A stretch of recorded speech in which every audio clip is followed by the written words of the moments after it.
bagyo na naman, umuulan na naman ng malakas.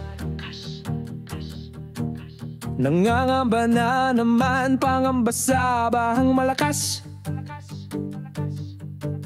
Milyong Pilipino ang nababahala tuwing lumalakas ang ulan. Kahit kaunti lang ang ulan, baha agad mga daanan.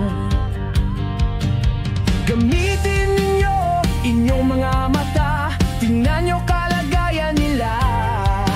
Kung kayo'y lalong yumayaman, sila'y lalong nagiging duka. Hindi ba kayo nakokonsensya? Wala ba kayong kaluluwa? Trilyon-trilyong piso ang inyong binubulsa, sobrang kakapal ng inyong mukha. Hindi na kayo naiya. Ang tawag sa inyo, mga halimaw, halimaw na magnanakaw. Magnanakaw kayo, magnanakaw kayo, magnanakaw kayo, magnanakaw kayo.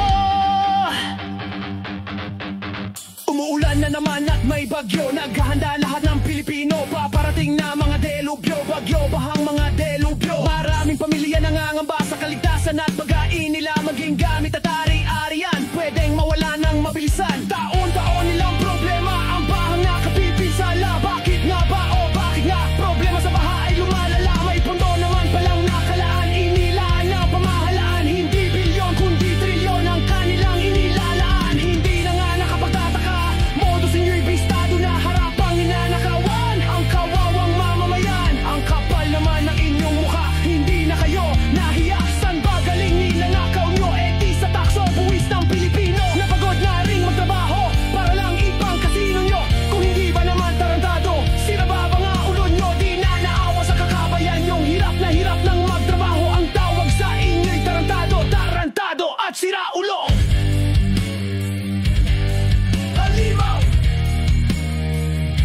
tarantado, halimaw, tarantado. Gamitin ninyo inyong mga mata, tingnan nyo kalagayan nila. Kung kayo'y lalong yumayaman, sila'y lalong nagiging dukha. Hindi ba kayo nakokonsensya? Wala ba kayong kaluluwa? Trilyon-trilyong piso ang inyong binubulsa, sobrang kakapal ng inyong mukha. Hindi na kayo naiya. Ang tawag sa inyo, mga halimaw, halimaw na magnanakaw. Magnanakaw kayo, magnanakaw kayo, magnanakaw kayo, magnanakaw kayo. Kaming tigil hanggat lahat kayo'y makulong. Mabulok kayo sa pagkakakulong, pagbayaran nyo pagnanakaw nyo. Sa susunod na eleksyon, hindi na kayo